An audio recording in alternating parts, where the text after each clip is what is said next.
Hello, you're watching New Vision TV. This is news around East Africa. My name is Lynn Komjisha.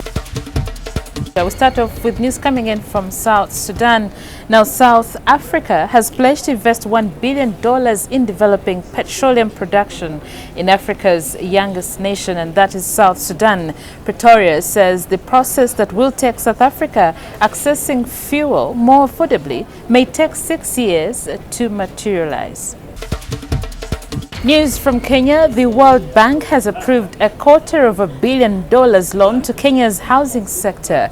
Provision of affordable houses is one of Kenyatta's dreams that he is anxious to fulfill by the time he leaves office in 3 years' time, thereby sealing his legacy.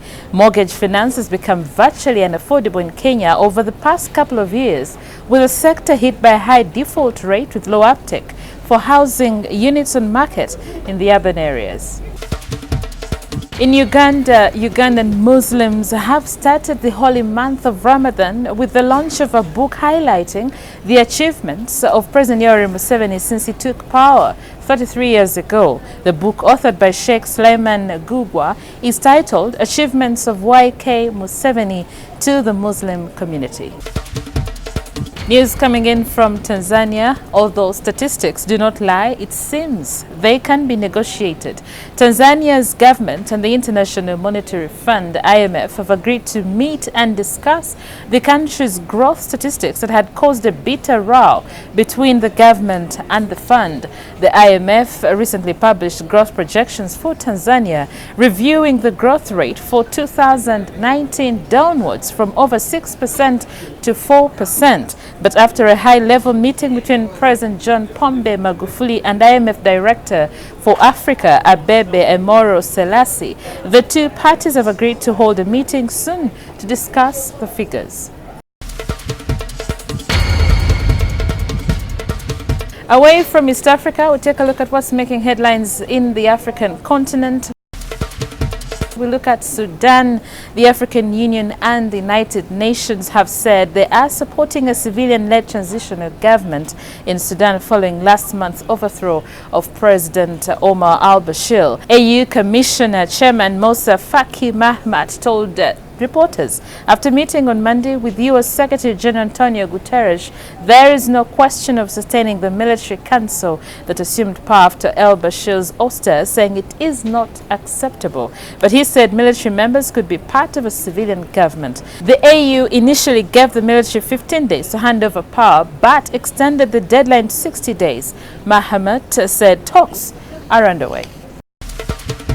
The news elsewhere in the world from Turkey. Turkish President Tayyip Erdogan said Tuesday the decision to rerun Istanbul's mayoral election was an important step toward strengthening democracy, describing the march voters marred by organized corruption and illegality. The High Election Board ruled on Monday for a fresh Istanbul mayoral contest on June 23rd, scrapping the March 31st vote, which was lost by Erdogan's party candidate, in a move that drew opposition accusations of dictatorship.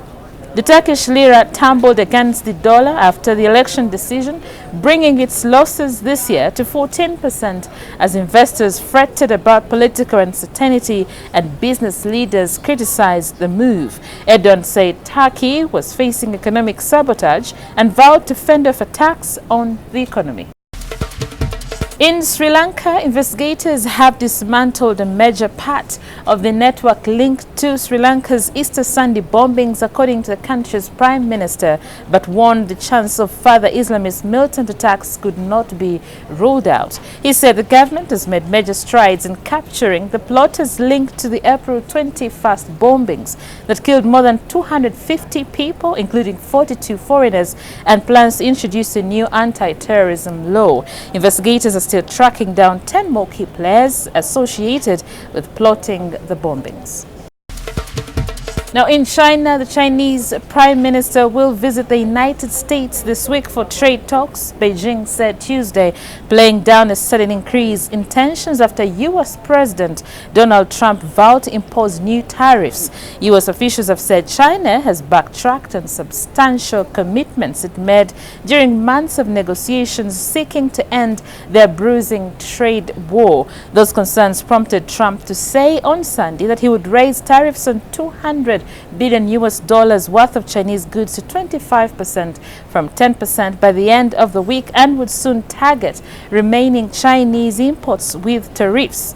The president's tweets abruptly ended a 5-month ceasefire in a trade dispute that has cost the two countries billions of dollars and disrupted manufacturing supply chains. Fears that negotiations were unraveling sent global stocks and oil prices lower on Monday and raised speculation that China could cancel Liu's planned visit.